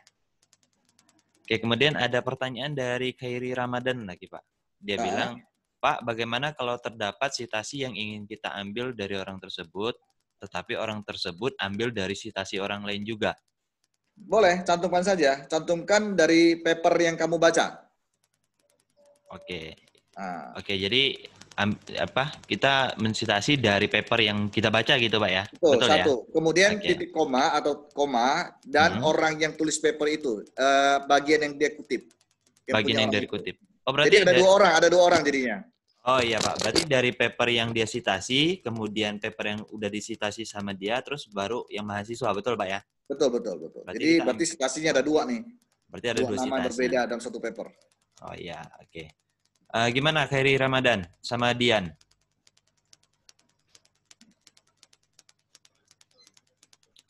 Baik Pak, paham-paham. Oke. Oh, baik, paham ya. Ya, saya dampak bacanya nih, to everyone. Mengerti Pak. Ya. Oke, ada lagi yang mau bertanya? Ya mungkin Yulia, Marcelina Helda, ya, kemudian Trisnawati. Ada lagi?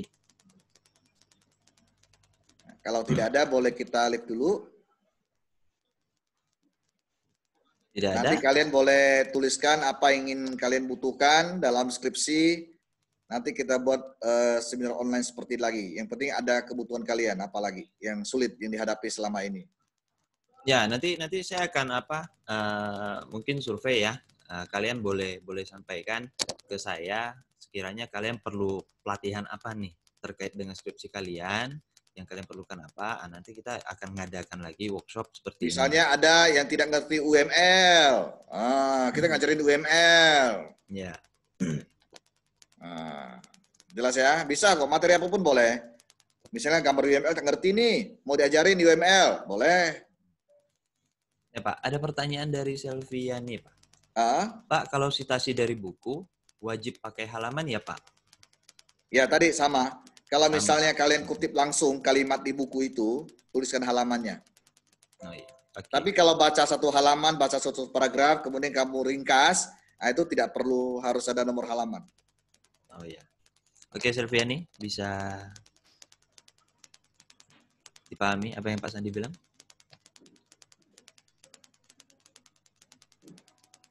Oke.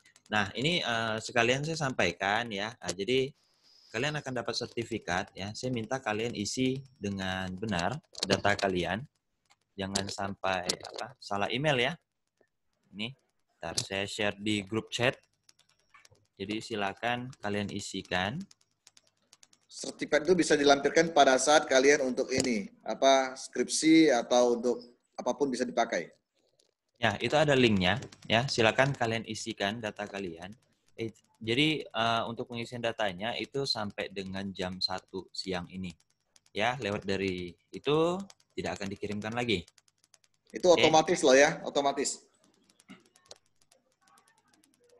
Oke, nah ada lagi yang mau bertanya?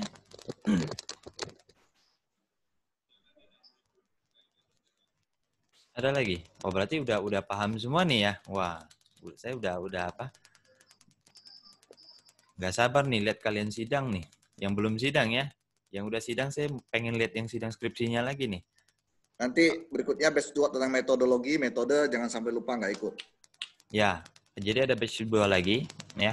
Mungkin kalian udah lihat, mungkin di Instagram belum di-share ya. Tapi segera setelah kegiatan ini akan kita share lagi. Mungkin di Instagram atau mungkin melalui Kajur ya. Nah, ayo, ada yang mau ditanyakan lagi? Andi, ini ada direkam ya Pak Andi? Ada direkam nggak? Ada Pak, ada saya rekam. Kalian kalau misalnya bingung nih, mau dengarkan ulang lagi, boleh minta dengan Pak Andi rekamannya. Ya, ya. Jadi mungkin kalau misalnya ada yang lagi nge-lag atau gimana tadi terputus-putus, ya boleh Masuk nanti YouTube minta ya, sama Han? saya. Masuk YouTube ya? Belum Pak. Oh belum, siapa tahu biarkan bisa subscribe dan like itu ya. Iya Pak. Kedepannya akan seperti itu Pak. Akan kita buat seperti itu. Bagus. Oke, adik-adik ada yang mau tanya lagi? Kalau memang tidak ada, ya mungkin ada sedikit pesan dari Pak Sandi untuk adik-adik sekalian, Pak. Oke, jadi mudah-mudahan dengan seminar singkat 1 jam, walaupun lebih ini saya lihat ya. Mudah-mudahan bagi yang belum maju outline, segera maju outline. Ya, kemudian bagi yang masih stres outline-nya, segera konsultasi, terutama Bima Agung nih, ya kan? Segera konsultasi, segera selesaikan. Waktu sudah menanti Anda nih bulan September. Ya, ingat baik-baik, pilih topik yang terlalu idealis, realistis, yang penting selesai. Yang penting wisuda, ya, dan kerja sendiri, ya. Demikian pesan saya. Selamat pagi semuanya, mudah-mudahan sukses selalu. Sudah, Andi. Oh ya, baik Pak. Nanti diadakan lagi Pak seminarnya Pak. Terima kasih. Oh Oke, ya, nanti pasti. boleh. Oke, jadi kalian udah dengar pesan dari Pak Sandi ya kepada kalian. Ya sangat-sangat diharapkan lah kalian bisa selesai tepat waktu ya. Dan yang memang kalau yang pusing-pusing mungkin boleh nanti coba saya akan coba bikin satu program lah ya biar kalian bisa konsultasi online tanpa harus datang ke kampus. Boleh Oke. konsultasikan preskripsi mereka. Ya. Oleh mereka boleh. Jadi nanti kalian mungkin boleh chat ke saya dulu ya. Seperti kayak kemarin mungkin chat sekiranya itu perlu atau enggak gitu loh. Ya kita juga menjaga physical distancing ya saat ini ya. Nah, jadi yang mau konsultasi online boleh, nanti coba chat ke saya dulu. Kalau memang sekiranya banyak, baru akan saya buat programnya. Jadi kalau memang enggak, ya mau nggak mau kalian harus datang dulu gitu loh. Oke? Nah, tidak ada pertanyaan lagi. Kalau memang tidak ada, ya kita akan akhiri workshop ini. Ya, terima kasih untuk Bapak Sandi Kosasi, sama-sama. Ketua STIMIK ya telah memberikan ilmu kepada adik-adik sekalian. Nah, dan terima kasih juga kepada adik-adik sekalian yang udah bisa hadir ya mengikuti kegiatan ini. Semoga kalian mendapatkan ilmu dari workshop ini kemudian bisa kalian implementasikan ke skripsi kalian ya. Oke, kalau gitu saya akhiri. Selamat pagi semua dan terima kasih.